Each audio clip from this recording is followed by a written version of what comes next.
Le Niger accuse la Côte d'Ivoire, le Sénégal et le Bénin de collaborer avec la France pour les attaquer. Les militaires du Niger ont affirmé ce samedi 9 septembre 2023 que des véhicules blindés sont stationnés à Malanville au Bénin, ainsi que des hélicoptères de guerre. Et du côté de la Côte d'Ivoire, les militaires français sont stationnés dans le but de les attaquer. Écoutons-les.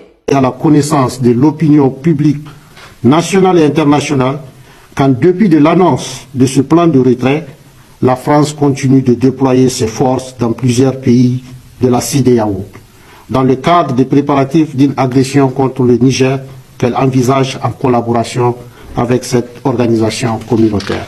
C'est ainsi qu'à partir du 1er septembre 2023, 2 aéronefs de transport militaire type A400M et un Dornier 328 ont été déployés en renfort en Côte d'Ivoire. 2 hélicoptères multirôles type Super Puma, une quarantaine de véhicules blindés à Kandi et Malanville au Bénin. Le 7 septembre 2023, un navire militaire français a accosté à Cotonou avec à son bord du personnel et des moyens militaires.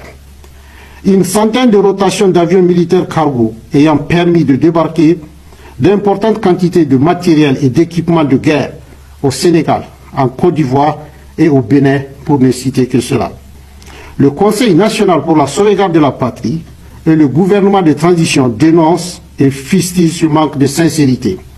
Ces manœuvres sournoises et dilatoires qui visent à émousser dans la durée l'ardeur patriotique du peuple nigérien dans sa lutte pour le retrait total des troupes françaises du Niger pour ensuite mieux réussir une intervention militaire contre notre pays.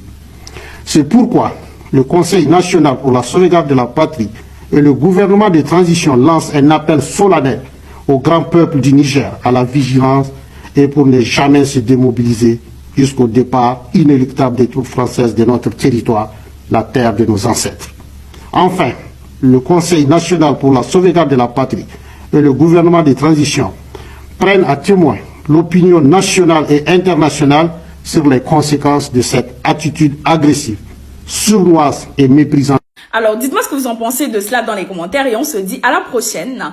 Pour une nouvelle vidéo, mais avant ça, n'oublie pas de t'abonner. C'était Maïva. Si vous souhaitez rejoindre mon groupe WhatsApp, écrivez-moi sur Instagram en cliquant sur le lien qui se trouve dans ma bio.